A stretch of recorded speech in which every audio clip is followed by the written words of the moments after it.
ሰላም ጤና ይስጥልን ውድ ኢትዮጵያውያን እንደምን አላችሁ? ዛሬ ግብዣዬን ተቀብሎ የመጣ እንግዳ አለ።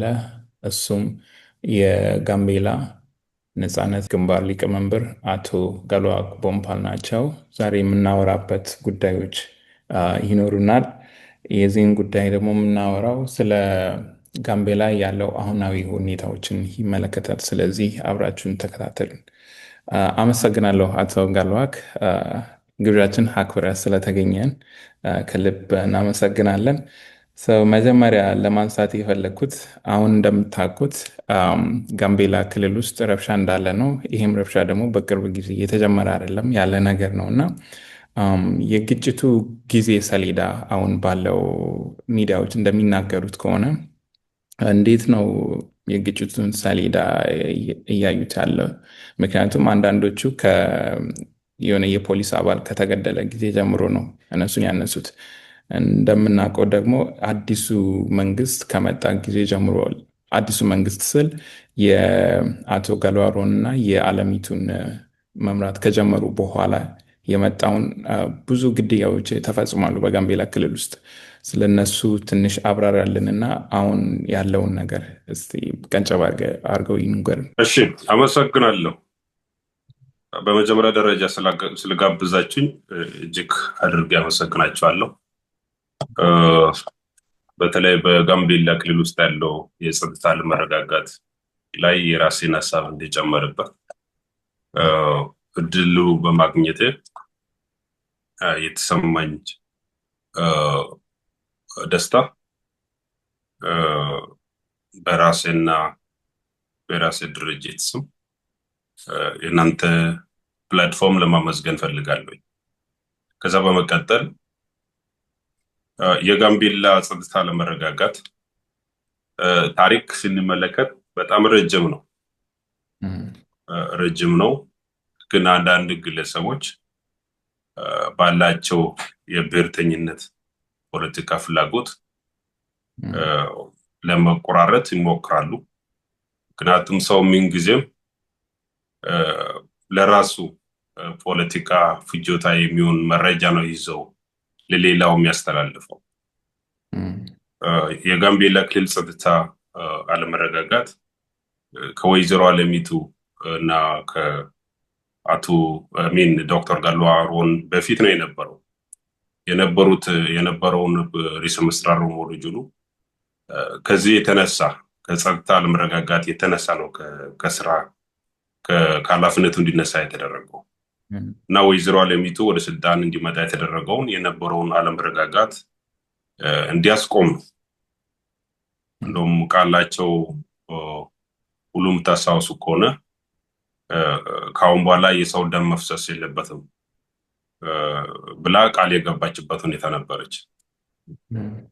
ሆኖም ግን አሁን ብሷል እና ምንድነው ኢንስፔክተር ኡመድ ጁሉ ከተገደለ በኋላ አይደለም ችግሩን የተፈጠረው።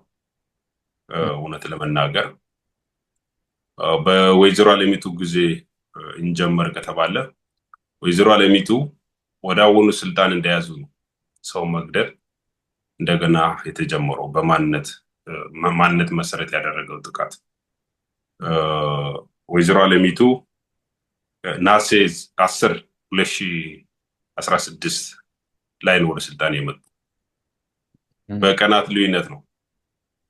አንድ መምህር ኢንስትራክተር ከኮሌጅ ስራውን ጨርሶ ከስራውን የተመለሰ ወደ ቤቱ መንገድ ላይ እያለ በማንነቱ የተገደለበት ሁኔታ ነበር። ሎት ቻድ የሚባል እሱን የመጀመሪያ ሰው ነው። እንደገና በሱን ወር በመሆኑ ነው የተገደለው። ከዛ በኋላ በቀናት ልዩነት በጋምቤላ ከተማ ውስጥ ወደ 30 ሚኒት የሚባል ሰፈር ሰዎች እርሻቸው ላይ ያረሱ ሁለት ሰዎች በማንነታቸው ኖር በመሆናቸው ብቻ የተገደሉበት ሁኔታ ነበረ። ከዛን ቀጥሎ ኢታንክ አንድ ሴት እና አንድ ሽማግሌ በማንነታቸው ኖር በመሆናቸው ብቻ የተገደሉበት ሁኔታ አለ። ይህን ሁሉ ህዝብን ታግዟል የኖር ማህበረሰብ ህዝብ። ምክንያቱም መንግስት ይፈቷል የሚል እምነት ነበራቸው። ከዛ እኛን መንግስት ወዲያውኑ እርምጃ እንዲወስድ ስንለምነው ነበረ። ምክንያቱም እናውቃለን የጋምቤላ ጸጥታ ችግር ከትንሹ ነው የሚጀምረው፣ የቆየ ሲል የባሰ ይመጣል ማለት ነው። ነገር ግን ወንጀለኞችም በወቅቱ ወደ ቁጥጥር ስር እንዲገቡ አልተደረጉ። እየቀጠለ ከዛ ወደ ስደተኞች ካምፕ አካባቢ ታርፓም አካባቢ ያለው ወንጀል የሚባል የስደተኞች ካምፕ ላይ እነዚህ ወንጀለኞች ጥቃት በማድረስ ወደ 5 የሚሆኑ ሴቶች ኖር በመሆናቸው ደቡብ ሱዳናውያን ቢሆኑም በቃ ኖር በመሆናቸው ብቻ የተገደሉበት ሁኔታ ነበረ እና በዛው ህዝቡን ታገዘ፣ እነዚህ ወንጀለኞች ወደፊት ይቀርቡ የሚል ቅሬታ ነበረ። ግን እነዚህ ወንጀለኞች አልታሰሩም። እንደገና በሳምንታት ልዩነት የሆነ ባስ ጥቃት ደረሰበት ወደ አቦል አካባቢ። እሱን ሰው በዛ ውስጥ ሰው ሞቷል፣ የተወሰነ ተጎድቷል። እነዚህ ሁሉ ጥቃቶች በአንድ ብሔረሰብ ላይ ነው። በአንድ ወር ልዩነት ወደ ኢታንግ አካባቢ ፑልኮድ ቀበሌ አካባቢ እርሻቸው እያረሱ ወደ 2 የሚሆኑ ሰዎች ወንዶች ተገሎ እና አንድ ሽማግሌ ተቆስሎ የነበረ ሁኔታ ነበረ። ከዛ በኋላ 2 አኝዋኮች ይመስለኛል ከታርፓ ከምንድን ነው ከኢታንግ የመጡ መንገድ ላይ ታርፓም አካባቢ ጥቃት ደርሶባቸው አንዱ ሞቶ አንዱ የተጎዳበት ሁኔታ ነበረ። ወይዘሮ አለሚቱ ስልጣን ከያዙበት ጊዜ ጀምሮ አኝዋ ብሔረሰብ ላይ ጥቃት የደረሰው ወይ አንዱ ዜጋ በማንነቱ በአኝዋ ብሔረሰብ ተወላጆች ላይ በመጀመሪያ ደረጃ ጥቃት ደረሰ ታርፓም ላይ።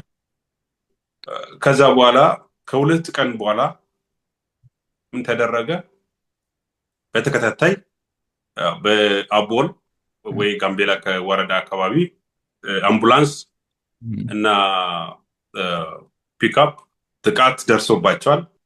ጥቃት ደርሶባቸው እነዚህ 2 መኪናዎች አንድ ላይ እየተጓዙ ያለ በዛ ውስጥ ወደ 4 የሚሆኑ ሰዎች ባልና ሚስት ሳይቀር ሞቶ፣ ከዛ በሰዓታት ልዩነት ጋምቤላ ከተማ ሪሰ ከተማ ውስጥ የአብሲኒያ ባንክ የታርፓም ቅርንጫፍ ማኔጀር በማንነቱ ተገደለ። ገዳዩ ፖሊስ ነው እሱን የገደለው። ከአንድ 2 ቀን በኋላ ነው ኢንስፔክተር ሞዱጁሉ መንገድ ላይ 02 አካባቢ የጋምቤላ ከተማ 02 ቀበሌ ፖሊስ ጣቢያ አዛዥ የተገደለው። መንገድ ላይ ነው የተገደለው፣ ፖሊስ ጣቢያ ፊት ለፊት። አሁን ሌሎች እንደሚያወሩት በቃ ቢሮ ውስጥ እንደተገደለ አይነት ነገር እየዘገቡት በዛው እንዲያስተካክሉ። ሌላ ደግሞ የክልሉ ፖሊስ ኮሚሽን ኮሚሽነር አይደለም፣ የጋምቤላ ከተማ 02 ፖሊስ ጣቢያ አዛዥ ናቸው። እና እነዚህ ሁሉ ግድያዎች ማህበረሰቡ ተነስቶ ወይ ኖር ማህበረሰብ ተነስቶ አኝዋ ማህበረሰብ ላይ ጥቃት አላደረስም፣ በቃ በጅምላ። ከዛ ኢንስፔክተሩ ሞሩጁሉ ከተገደለ በኋላ እኔ እንደማየው ሚዲያ ላይ፣ ምክንያቱም የጋምቤላ ጦርነት የተጀመረው በጋምቤላ ከተማ ውስጥ የነበረውና በአቦል አካባቢ የነበረው ጦርነት ኢንስፔክተር ከተገደለ በኋላ ነው የሚል ነው። እሱን ቢሆን ኢንስፔክተር ከተገደለ ገዳዩ ጉዳዩ ለመንግስት በመተው መንግስቱን ጉዳዩ እንዲከታተል ማድረግ ነው። ምክንያቱም እሱ በማንነቱም ቢገደል የመንግስት ልጅ ማለት እንችላለን። መንግስት ነው ይህን ጉዳይ ማየት የነበረበት። ነገር ግን ይህን ቀርቶ የተወሰነ ወንጀለኞች ከአኝዋ ተነስቶ ወደ ብሔር ብሔረሰብ ሄዶ ጥቃት ያደረሱበት ሁኔታ አለ። ቤት ሁሉ አቃጥሏል። ከዛ በኋላ ነው የጅምላ ጦርነት የተጀመረው። ለምን እሱ ተገደለ ተብሎ ወደ ብሔር ብሔረሰብ ጥቃት አድርሰው የተወሰነ ቤቶችን ያቃጠሉበት ሁኔታ አለና የተወሰነ ዜጎች ተገድሏል በዛው ምክንያት። ስለዚህ የኔ ጥያቄ ማን ነው አሁን ጥያቄ መሆን ያለበት? አንድ እንደኔ ተጠያቂ መሆን ያለበት ወደ ሌላ ሳይወረወር ጋምቤላ መንግስት ነው። ምክንያቱም መንግስቱ በጊዜ ወንጀለኞች ወይ ችግር ፈጣሪዎች ቁጥጥር ስር ቢያስገባ ኖሮ ይህን ሁሉ ችግር ውስጥ አንገባም ነበረ እና የነበረው ታሪክ ይህ ነው በአጭሩ። ቢ ሳልጠቀስ ያለፍኩት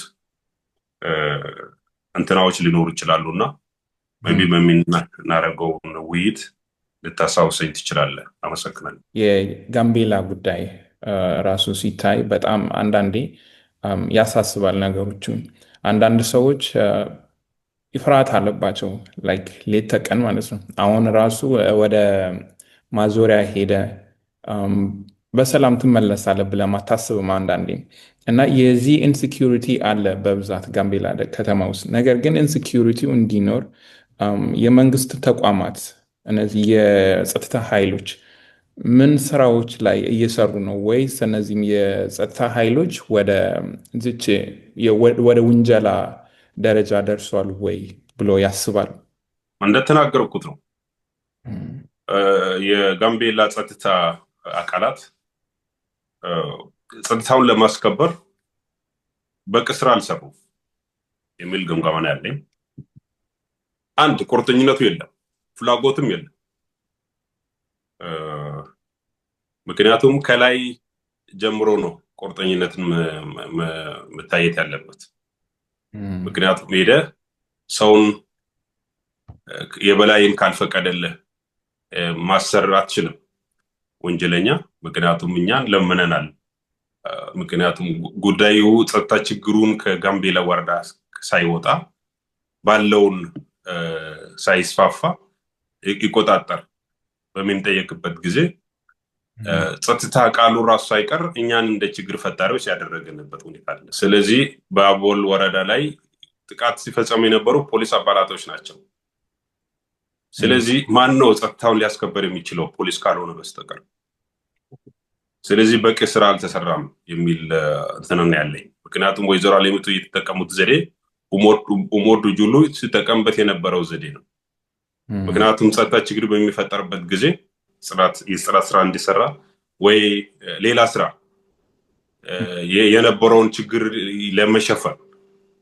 ስለዚህ በቂ ስራ አልተሰራም በጸጥታ ኃይሉ የሚል ምክንያቱም አንዳንዴ ችግር በሚደርስበት ጊዜ ሰዎችን የመረጠ ማንነት መሰረት ያደረገ ዘገባ አድርጓል የጋምቤላ ክልል ፖሊስ ኮሚሽን። ኖር ሲገደል ወይ ሌላ ኢትዮጵያዊ ሲገደል ሪፖርት አያደርግም። ሪፖርት ቢያደርግም ዝርዝር በሆነ መልክ አያደርግም። ነገር ግን አኛዋ ሲገደል ዝርዝር በሆነ መልክ የተጎዳ ሰውን ስም ጭምር ዝርዝር በሆነ መልክ ነው የሚያስቀምጠው። እና አሁንም አንድ ምክንያት የሆነው አሁን የኢንስፔክተሩን ሞት እንደ ትልቁ አጀንዳ የሆነበት ዋና ምክንያት ምን እንደሆነ ታውቃለህ? የጋምቤላ ክልል ሚዲያ በአንድ ብሔረሰብ ስለተያዘ በአንድ ብሔረሰብ እንዲያዝ የተደረገውን ታስቦና ታቅዶ የተደረገ ነገር ነው። ለእንደዚህ አይነት ወንጀል ድርጊቶች ሽፋን እንዲያደርጉ ይሄ ብዙ ጊዜ ተናግሬያለሁ። ስለዚህ ምክንያቱም የጋምቤላ ፖሊስ ኮሚሽን ህዝብ ግንኙነት ፔጅ የሚያስተዳደረው ከአኛዋ ብሔረሰብ ነው። የጋምቤላ መንግስት ፕሬስ ሴክሬታሪያት ከአኛዋ ብሔረሰብ ነው። አሁን እነዚህ ሰብአዊ መብት ሳይቀር ፊታዊ ያልሆነ ሪፖርት ያደረገበት ሁኔታ አለ። ችግሩ ከመሰረቱ አልጀመረም፣ ከኢንስፔክተር ሞት ነው የጀመረው። ሰብአዊ መብት ሪፖርቱን መረጃውን ያገኘው ከክልሉ መንግስት ነው። ክልሉ መንግስት ማንኛውም ሰው ቢደወለው የክልሉ መንግስት ፕሬስ ሴክሬታሪያት ነው ኮንታክት የሚያደርገው። ስለዚህ እነዚህ ታስበው የተደረጉ ነገሮች ስለሆኑ ለዛ ነው እነሱን የሚፈልጉት መረጃ እንደ ትልቅ እንደ ዋና አጀንዳ የሆነው። ለዛ ነው በእነሱ እጅ ስለሆነ ነው ሚዲያው። የሚዲያውን ካነሳ አይቀር አብዛኞቹ አሁን በዩቱብ የሚሆነም በሌሎች ሚንሶች እየተላለፉ ያለው መረጃ አሁን ያልከው ነው። የፖሊስ ኮሚሽነር ተብሎ ነው ስሙ የተሰጣቸው። እሳቸው ነፍሳቸው ይማርና አሁን ነገሮችን እንዲሁ ለማብረድ ሳይሆን አብዛኞቹ ሚዲያዎች የሚሰሩት ያለውን ነገር ለመቀጣጠል እንዲሄድ ነው የሚያደርጉት። አሁን ከጋምቤላ ፕሬስ ሴክሬታሪያት ብቻም ሳይሆን ከጋምቤላን ፖሊስ ኮሚሽንም ብቻም ሳይሆን እነዚህም ትልልቅ የምንላቸው ሚዲያዎችም እየተቀባበሉት ያለው እውነታ ሌላ ነው ከመሬት ላይ ያለውን ጋር ሲነጻጸር ማለት ነው። አሁን ለምሳሌ መሰረት ሚዲያም፣ አዲስ ስታንዳርድ፣ ዘሀበሻ፣ ሌሎችም እነዚህ ዩቱብ ላይ መሰረት ያደረጉ ሚዲያዎች አሉ። አብዛኛውን ጊዜ ቅድም እንዳሉት ለግላቸው ፍጆታ ነው እነሱን ሚዲያዎችን ተጠቅመው ያለውን ግጭት እንዲባባስ ሲመስለኝ አንዳንዴ እንኳን ሳየው ልክ ዩቱበሮች የኢትዮጵያ ቢቢሲ እና የአልጀዚራ አይነት መልክ ነው የያዙት። ምክንያቱም ግጭቱን እንዲባባስ ነው የሚያደርጉት። ስለዚህ ጋምቤላ ላይ ያለውን መሬት ላይ ያለውን እውነታ ለማግኘት እንዴት ሊዘገብ ይቻላል ብሎ ያስባል? አንድ ብዙ የመረጃ ምንጮች እንዲኖሯችሁ ማድረግ ነው።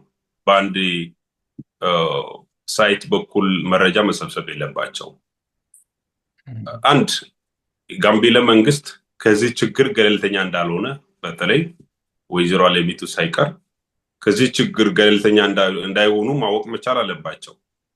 ምክንያቱም ከዛ የሚወስዱት መረጃዎች የተሳሳቱ መረጃዎች ስለሚሆኑ፣ ምክንያቱም አንዳንድ ሰዎች መንግስት ለችግር በሚፈጠርበት ጊዜ ገለልተኛ ይሆናል ብሎ ያስባሉ። ነገር ግን የጋምቤላ ክልል መንግስት የተለየ ነው።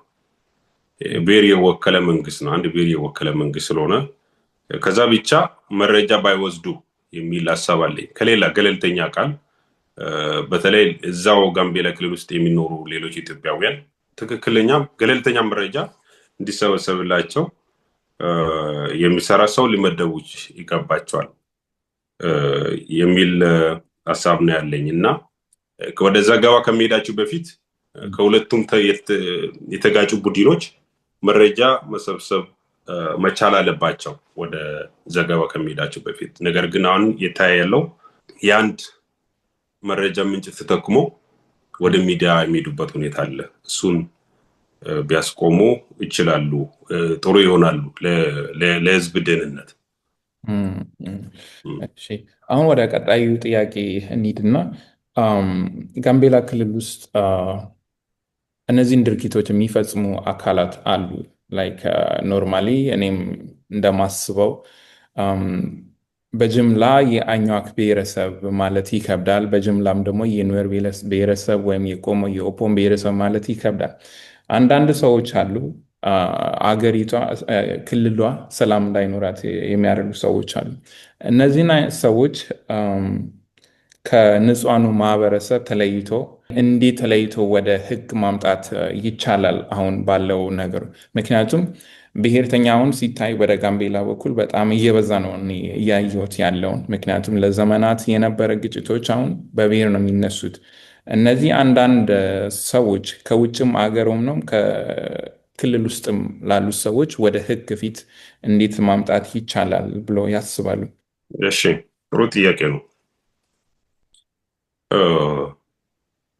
ወንጀለኞች ከማህበረሰቡ ተለይተው ወደ ቁጥጥር ስር ማግባት እንዴት ነው የሚቻለው የሚለው ነገር እሱን ጥሩ ጥያቄ ነው። አንድ ህዝብ ራሱ ተባባሪ መሆን መቻል አለበት ለመንግስት። እንደውም ህዝብ ተባባሪ ከመሆኑ በፊት መንግስት ራሱ ወንጀለኛ ወደ ቁጥጥር ስር ለማስገባት ዝግጁ መሆን መቻል አለበት። ኑዌር ሆነ አኝዋ ሆነ ሌላ ኢትዮጵያዊ ሆነ በቃ ወንጀለኛ እስከሆነ ድረስ በወንጀሉ እንዲታሰርና እንዲዳኝ የማድረግ ስራ በመንግስት በኩል መስራት አለበት። መጀመሪያ ጥረቱ መድረክ አለበት። ከዛ በኋላ ማህበረሰቡ ከመንግስት ጎን በመሆን ተባባሪ እንዲሆን።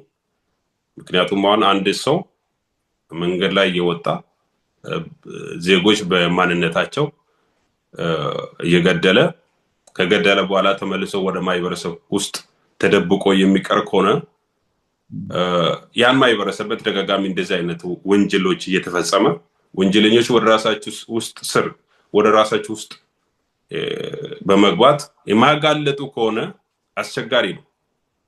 ምክንያቱም አንዱ ማህበረሰብ ከዛኛው ችግር ገለልተኛ መሆኑ የሚያሳየው ወንጀለኛ ከውስጡ ሲያወጣና ለመንግስት ሲያጋለጥ ነው።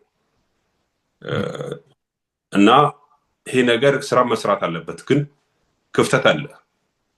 አንዳንድ ሰዎች እውነት ስንናገር ፈረጃ ወይ ብሔርተኝነት ይባላል፣ ግን እውነት መናገር መቻል አለብን። በአኟ ብሔረሰብ በኩል እንደዚህ ይሄ ክፍተት አለ።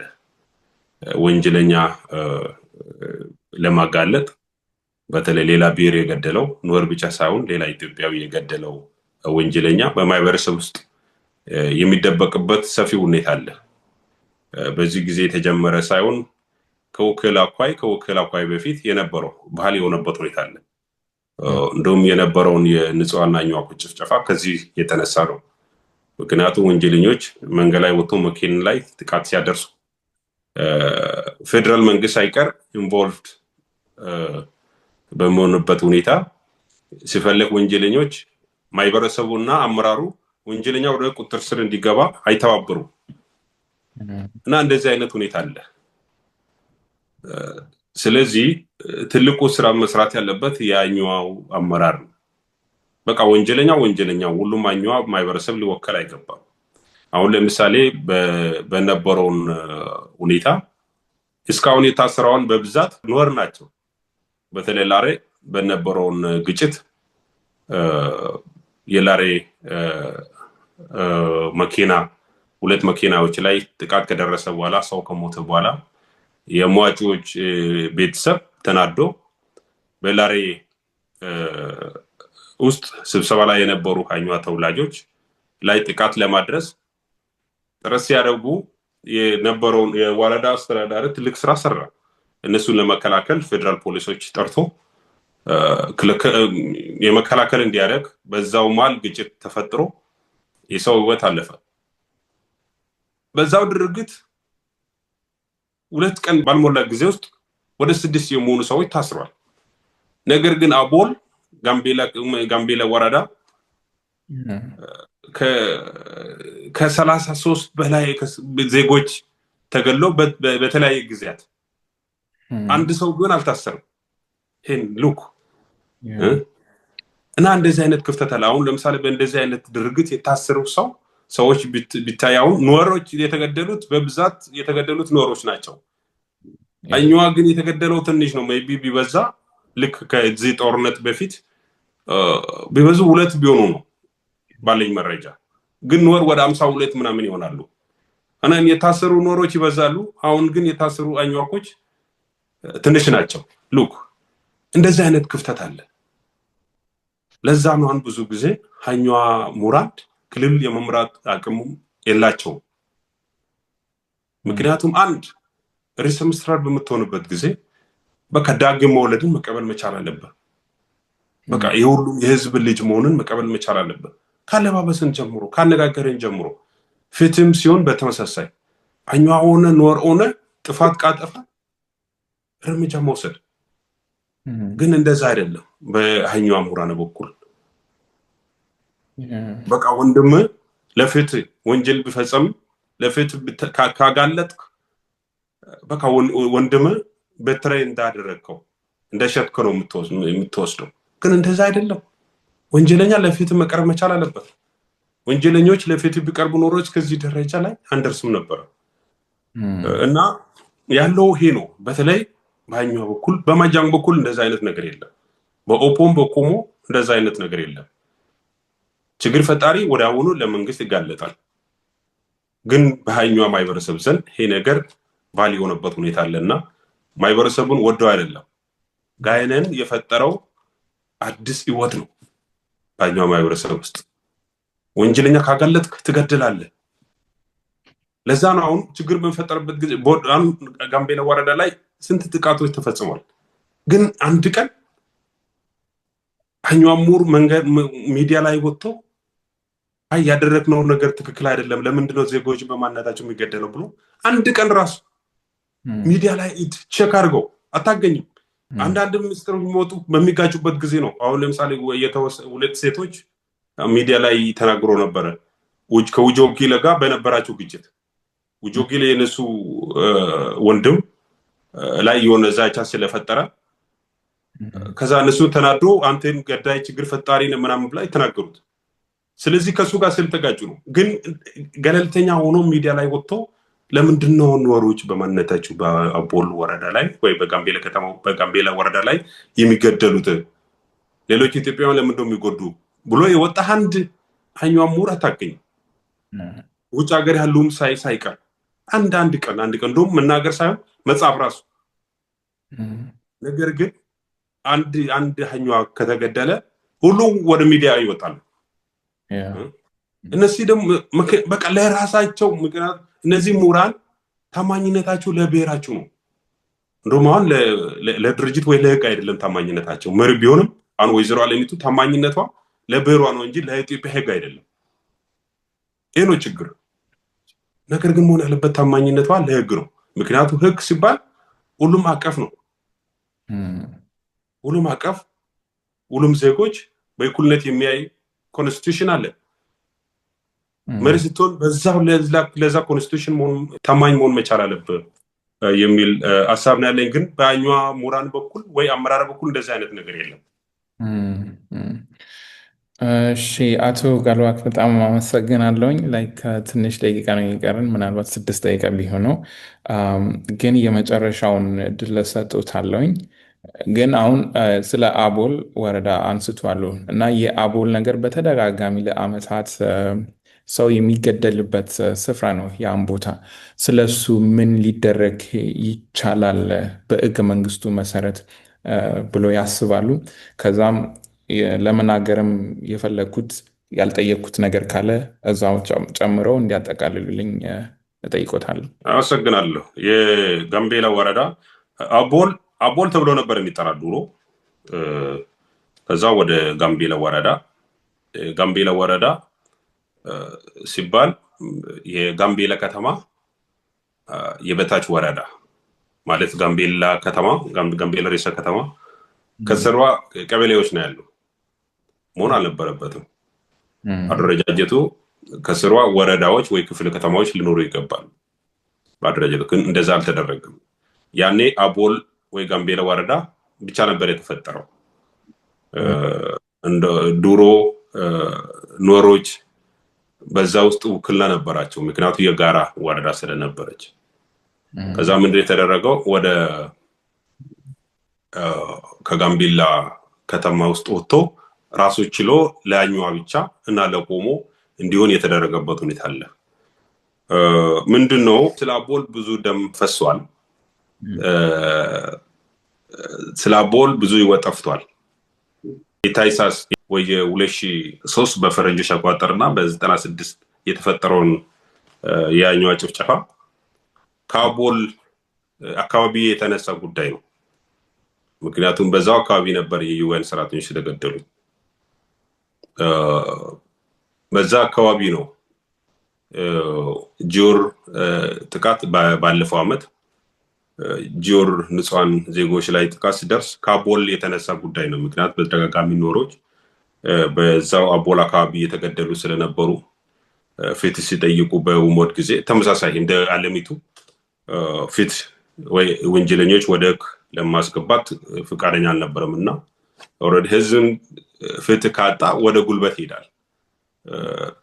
በዛው የተነሳ ወደ ብዙ የሚሆኑ ልጆች ሞቷል። በፊኖ የነበረውን ጥቃት ከአቦል ጥቃቶች የተነሳ። ስለዚህ አቦል ትልቁ የጋምቤላ ችግር ነው። በጋምቤላ ወረዳ ብቻ ወይ በአቦል ወረዳ ብቻ ጥቃት የደረሰባቸው መኪናዎች ብንቆጠር ትንሽ ቢሆን ወደ 60 ይሆናሉ፣ ከ60 በላይ ይሆናሉ። ስለዚህ እዛ አካባቢ ነው ሰውን የሚሞተው የሚገደል በብዛት። በቦንጋ በአቦቦም ጥቃቶች ይደርሳሉ መንገዶች ላይ፣ በአቦቦ መንገድና በአዲስ አበባ መንገድ ላይ ጥቃት ይደርሳሉ። ተመሳሳይ አኛዋ ዞን ውስጥ ነው እንደዚህ አይነት ጥቃቶች የሚደርሱ፣ ግን የአቦል ወይ የጋምቤላ ወረዳ ይበዛል። ስለዚህ ይህ ነገር መፍትሄ የሚሆነው አቦል ወደ ጋምቤላ ክልል ዋና ከተማ ስር መመለስ መቻል አለበት። ተመልሶ ሁሉም ብሔረሰብ የሚመሩ ወረዳ መሆን መቻል አለበት። ተመልሶ በዛው አካባቢ መኪናዎች የሚቆሙበት ገቢ የሚሰበሰብበት ኬላዎች አሉ አይደለ?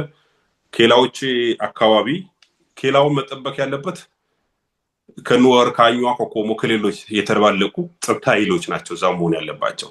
አሁን ለጊዜ አገር መከላከያ ወይ ፖሊስ እዛ ቦታ እንዲሆን መድረክ አለበት። ሁለተኛ ኢታንክ ከባሮ ዳር ወጥቶ ወደ ዋና መንገድ ዳር እንዲሆን፣ ምክንያቱም ይጠባል፣ ዜጎች የሚጠቁበት ቦታ ላይ ይጠባል። በቀላሉ ሜቢ እንደዚህ ወንጀለኞችን ለማጥቃት በሚመጡበት ጊዜ ለመቆጣጠር ለመያዝ ምቹ ሁኔታ ይፈጠራል ማለት ነው። ስለዚህ እነዚህ ሁለቱን አይነት ነገሮች ናቸው። ግን እንደዛ ሆኖ የቀጠለ ከኖረ እና የወንጀለኞች ዋሻ ሆኖ ከቀጠለ ትልቅ ችግር ውስጥ እንገባለን የሚል ስጋት አለኝ እና መፍትሄው አቦል አደረጃጀቱ እንደገና ተስተካክሎ ወደ ጋምቤላ ክልል ርዕሰ ከተማ ስር እንዲመለስ መድረክ መቻል አለበት የሚል ሀሳብ ነው ያለኝ እና በአጠቃላይ ደስ ብሎኛል ስላደረግከውን ዝግጅት። የጋምቤላ ትክክለኛ ችግር ምንጭ ከኛ ነው የሚሰማው። በተለይኛ የጋምቤላ ክልል ተወላጆች እውነት ስንናገር ነው ሚዲያውን ተጠቅመን ኢትዮጵያውያን ትክክለኛ ችግር ከኛ እንዲሰሙ ማድረግ ነው። ምክንያቱም አንዳንድ ሰዎች አሁን የደቡብ ሱዳን ጸጥታ ኃይሎች ድንበር ተሻግሮ ዜጎች ላይ ጥቃት ፈጸሙ፣ እንደዚህ አይነት ነገሮች ስላሉ እንደኔ ደግሞ የክልሉ የፌዴራል መንግስት በቂ ግንዛቤ የማስጨበጥ ስራ አልሰራም።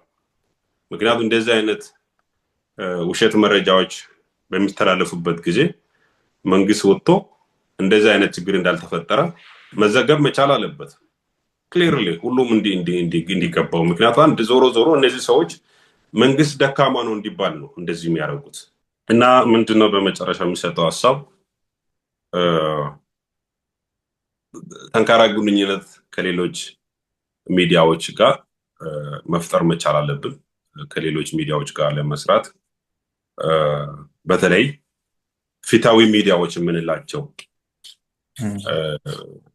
በቃ ትክክለኛ መረጃዎች የሚያስተላልፉ ሚዲያዎች፣ ገለልተኛ የሆኑ ሚዲያዎች፣ መንግስት የማይወገኑ እነዚህ ከመንግስት ጋር የሚጣሉ የተደራጁ የጸጥታ ቡድኖች የማይደገፉ ሚዲያ፣ ገለልተኛ የሆነ ሚዲያ ከነሱ ጋር ግንኙነት ፈጥረን ትክክለኛ መረጃ ለነሱ እንድናስተላለፍ ስራ መስራት መቻል አለብን የሚል ሀሳብ ነው ያለኝ እና እናንተ የጀመራችሁትን የሚዲያ ስራ አጠናክራችሁ መቀጠል መቻል አለባቸው የሚል ሀሳብ ነው ያለኝ እና አመሰግናለሁ። እናመሰግናለን አቶ ገለዋክ ቦምፓል ለነበረን ቆይታ ከልብ እናመሰግኖታለን እና ሌላ ጊዜም በሌላ መረጃ እስክንገናኝ እስከዛው መልካም ቆይታ ይሁንላችሁ።